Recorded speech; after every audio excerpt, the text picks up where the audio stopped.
बिस्मिल्लाहिर्रहमानिर्रहीम। अस्सलाम वालेकुम नाज़रीन, मैं हूँ वकास अज़ीम और आप देख रहे हैं मेरा यूट्यूब चैनल। इस वक्त हम पार्लियामेंट हाउस में मौजूद हैं, जहाँ पर कौमी असम्बली का इंतहाई अहम इजलास चल रहा है। ये प्रेस गैलरी के मनाजिर हैं।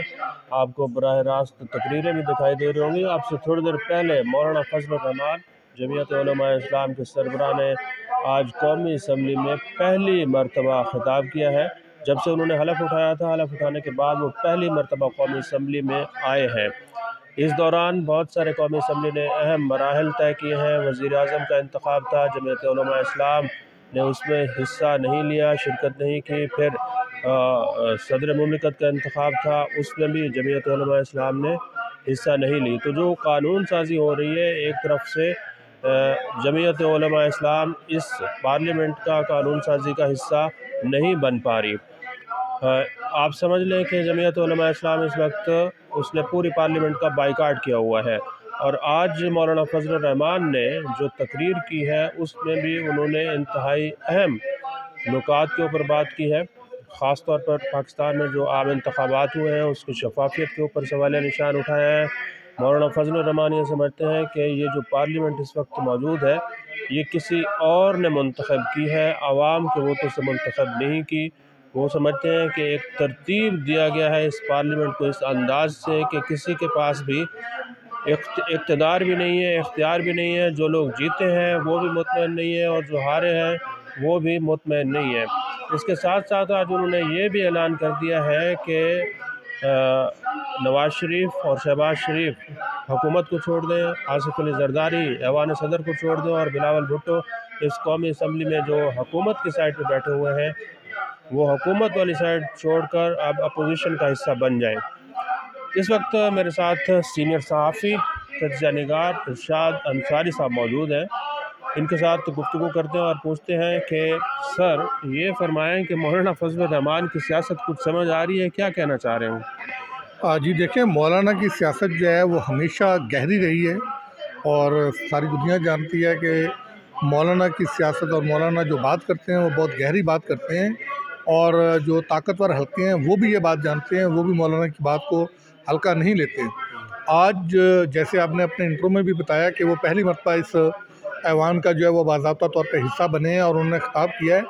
आप ये कह सकते हैं कि उनकी जो ये पहली एंट्री थी वो बड़ी दबंग एंट्री थी और उनका खिताब भी बड़ा मुदल्लल था और उनका जो एक मखसूस अंदाज़ है, आप ये देखें कि उनका हर जो जुमला होता है वो बहुत नपा-तुला होता है और उसमें बहुत वज़न होता है और उसमें बहुत गहराई होती है।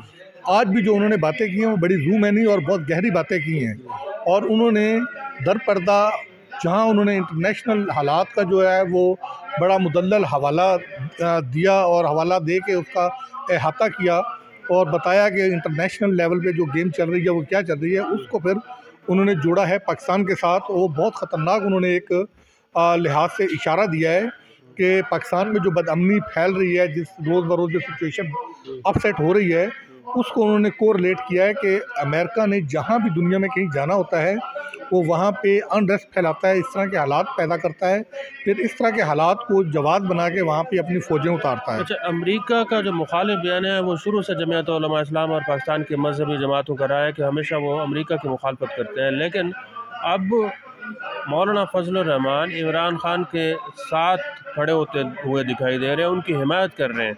पिछले 8-10 साल से मौलाना फजलुर रहमान इमरान खान की मुखालफत करते रहे, ये अचानक हिमायत क्यों हो गई है? जी देखें, यही मैं कह रहा हूँ ना कि मौलाना की सियासत जो होती है वो हमेशा से बड़ी गहरी सियासत होती है। अभी उन्होंने बाज़ाब्ता तौर पे इमरान खान के साथ खड़े होने का ऐलान तो नहीं किया, लेकिन जो उन्होंने मिलियन मार्च जो 2 अनाउंस किए हैं कि पहला जो है वो 2 मई को कराची में करने जा रहे हैं, फिर 9 मई जो कि पाकिस्तान तहरीक इंसाफ से बड़े अच्छी जो है और खुशगवार यादें उसके साथ वाबस्ता नहीं है और उस दिन को उन्होंने चूज़ किया कि उस दिन वो पेशावर में जो है वो मिलियन मार्च करेंगे और साथ उन्होंने ताकतवर हलकों को ये मैसेज भी दिया है कि अगर किसी ने उनको रोकने की कोशिश की तो वो अच्छा नहीं होगा और वो अपने आप को मुसीबत में जो है वो ये तो बहुत बड़ा पैगाम दिया गया है। देखें, 9 मई को तहरीक इंसाफ ने एहतजाज किया था, 9 मई को जमीयत उलमा इस्लाम एहतजाज कर रही है और वो भी केपी में पीटीआई के साथ खड़े होकर। तो एस्टेब्लिशमेंट इस पर क्या सोचेगी? जी ज़ाहिर है, यही बात मैं आपको बता रहा हूँ कि डेफिनेटली मौलाना का जो है वो तोपों का रुख तो उसी तरफ है, अगरचे वो उन्होंने अपनी तकरीर में एक मरतबा तो उन्होंने बराह रास्त नाम भी लिया है जब वो पाकिस्तान मुस्लिम लीग नून के जो कायद हैं मियाँ नवाज शरीफ और इसी तरह आसिफ अली जरदारी और मियाँ शहबाज शरीफ को जब ये कह रहे थे कि आप हुकूमत छोड़ें और अगर पीटीआई की अक्सरियत है तो आप उनको हुकूमत दें और आप हमारे साथ आएँ, दर हकीकत वो एस्टेब्लिशमेंट को ही कह रहे थे कि वही जो है वो हुकूमतें बनाती है और वही हुकूमतें गिराती हैं। तो हमें इस सिस्टम को जो है वो चेंज करने के लिए हमें ये चाहिए कि आप एक पेज पे हो जाएं और हम जो है वो आवाम की ताकत के बलबूते पर आवाम को लेकर जो है वो चलें और इस सिस्टम को जो है वो हकीकी मानों में जो जमहूरी बनाएं। और 9 मई को दोबारा वो मिलियन मार्च कर रहे हैं जमीयत उलमा इस्लाम, ये कोई एक और 9 मई तो नहीं हो जाएगा? देखिए, अल्लाह ना करे ऐसा हो जाए, क्योंकि जो हालात हैं और जो ख़ुद उन्होंने मौलाना साहब ने अपनी तकरीर में जो है वो इसका हवाला दिया है कि ख़ासकर केपी के हवाले से ही उन्होंने बाद इलाकों का जिक्र किया है कि वहाँ पे अमन अमान की अब ये सूरत हाल है कि शाम को जो लॉ इन्फोर्समेंट एजेंसीज़ के लोग हैं बकौल मौलाना के कि वो जो है वो सेफ़ मकामात पे चले जाते हैं और उस वक्त जो है वो मुसल्ला लोग जो हैं वो जत्थे जो हैं वो निकल आते हैं और वहाँ पे यानी कि इतनी खौफनाक उन्होंने पिक्चर पेश की है।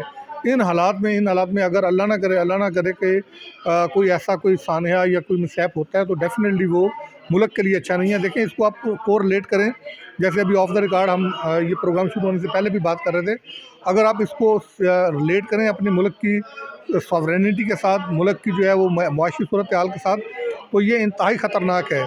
देखें, आज पहला दिन था मुल्क की स्टॉक मार्केट के ओपन होने का और ये एक्सपेक्ट किया जा रहा था कि स्टॉक मार्केट कोई 1000-2000 पॉइंट ऊपर जाएगी, क्योंकि IMF का बोर्ड ऑफ एग्जेक्टिव बोर्ड का इजलास जो है उसकी खबरें आ चुकी थी कि आज बोर्ड का इजलास हो रहा है और उसमें पाकिस्तान के लिए किस मंजूर की जाएगी। वर्ल्ड इकनॉमिक फोरम का इजलास हो रहा है, उस पर काफ़ी मतलब पॉजिटिव ऐसी चीज़ें थी। लेकिन मार्केट का जो रिएक्शन आया है, मार्केट पहले 3-4 घंटे 500 पॉइंट के करीब ऊपर रही है, लेकिन उसके बाद मुसलसल नीचे आई है और गालबन जब मैंने लास्ट जो चेक किया है वो 1000 पॉइंट के करीब मार्केट जो है वो माइनस में गई है।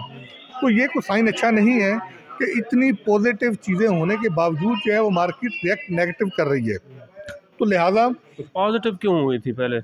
देखिए, पॉजिटिव इसीलिए हुई थी कि पॉजिटिव जब मार्केट का आगाज़ हुआ है तो उसमें यही खबरें पिछले 2-4 दिन मार्केट पॉजिटिव रही है, उसकी क्या वजह थी? उसकी रीज़न यही थी ना कि जो सिग्नल आ रहे थे कि जो वर्ल्ड बैंक की रिपोर्ट्स आ रही थी, IMF की रिपोर्ट्स आ रही थी, IMF के प्रोग्राम के हवाले से आ रहा था, जो इसी तरह जो इंडिकेटर आ रहे थे इकोनॉमी के, जो महंगाई के हवाले से जो फिगर्स आए थे, जो रिपोर्ट्स आ रही थी वो पॉजिटिव आ रही थी। इसी तरह इंटरनेशनल इदारे जो थे वो पाकिस्तान की इकोनॉमी के हवाले से होपफुल थे।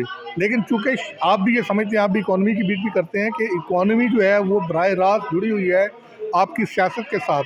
पॉलिटिकल इंस्टेबिलिटी के होते हुए किसी तौर पे भी आप जो है वो मुआशी या माली इस्तेहकाम नहीं ला सकते। सियासी अदम इस्तेहकाम तो होता हुआ नज़र आ रहा है, क्योंकि सुन्नी इत्तेहाद कौंसिल के जो सरबराह हामिद रज़ा वो PTI को मशवरा दे रहे हैं कि आप इस्तीफ़े दे दें। मौलाना फजलुर रहमान भी कह रहे हैं कि इक़्तिदार छोड़ें। तो ये दोनों जमातें, तीनों जमातें, सुन्नी इत्तेहाद कौंसिल या ग्रैंड अपोजिशन आप कह रहे हैं, ये पार्लियामेंट को चलने देंगे या नहीं चलने देंगे? तो देखें, ये डिज़ास्टर होगा। अगर ऐसा हुआ तो ये डिज़ास्टर होगा। उसकी रीज़न है कि मैंने आपको बताया, जैसे अभी ये कितनी आपको पॉजिटिव चीज़ें आई हैं, लेकिन उसके साथ ये पॉलिटिकल इंस्टेबिलिटी के हवाले से जैसे ये मैसेज आया है और उसका आप इम्पैक्ट देख लें कि आपकी जो स्टॉक मार्केट है वो मोर देन 1000 पॉइंट जो है वो माइनस में गई है। आप इससे आप अंदाज़ा लगा लें कि अगर ये पॉलिटिकल अनरेस्ट बढ़ता है, PTI इस्तीफे देगी कौमी असम्बली को? मेरा नहीं ख्याल देगी, लेकिन अगर वो देती है तो इस पॉइंट ऑफ व्यू पे मैं कहूँगा कि ये उनकी एक और बहुत बड़ी सियासी गलती होगी। मुझे नहीं लगता। PTI को सबक सीख जाना चाहिए। जी बिल्कुल, सबक सीख जाना चाहिए। देखें, एक और चीज़ आई है इस पर, जो जेल में उनकी हो रही है, अपना समाअत हो रही है केसों की, उस हवाले से भी अभी आज ही मेरी जो है वो जेल में जो कोर्ट के जो हमारे रिपोर्टर्स हैं जो वहाँ पे कवर करते हैं उनसे बात हो रही थी कि उसमें उन्होंने आज भी इमरान खान ने बहुत ख़तरनाक बातें की हैं। जो अली अमीन गंडापुर ने इस्लामाबाद पे चढ़ाई करने और फिर जेल पे हमला करके इमरान खान को छुड़ाने की जो बातें की हैं, उसको उन्होंने निगेट नहीं किया, उसको उन्होंने सपोर्ट किया है। ये अलग बात है, चूँकि वो ये काफ़ी ऐसी रेड लाइन्स क्रॉस करते हैं जिसकी वजह से अदालत ने उनको जो है वो बैन किया कि उनकी इदारों के हवाले से इस तरह के जो रिमार्क्स हैं, नेगेटिव रिमार्क्स हैं, रियासत के हवाले से नेगेटिव रिमार्क्स हैं, उनको जो है वो रिपोर्ट ना किया जाए। इसलिए ये मीडिया पे आपको नज़र भी नहीं आएगा। शुक्रिया इरशाद अंसारी साहब। अब ये देखते हैं कि कौमी असम्बली मज़ीद क्या इस पर कार्रवाई होती है और फजलुर रहमान साहब जो इस वक्त बड़े बड़े दबंग ऐलान कर रहे हैं वो किस तरह आगे बढ़ते हैं। बहुत बहुत शुक्रिया।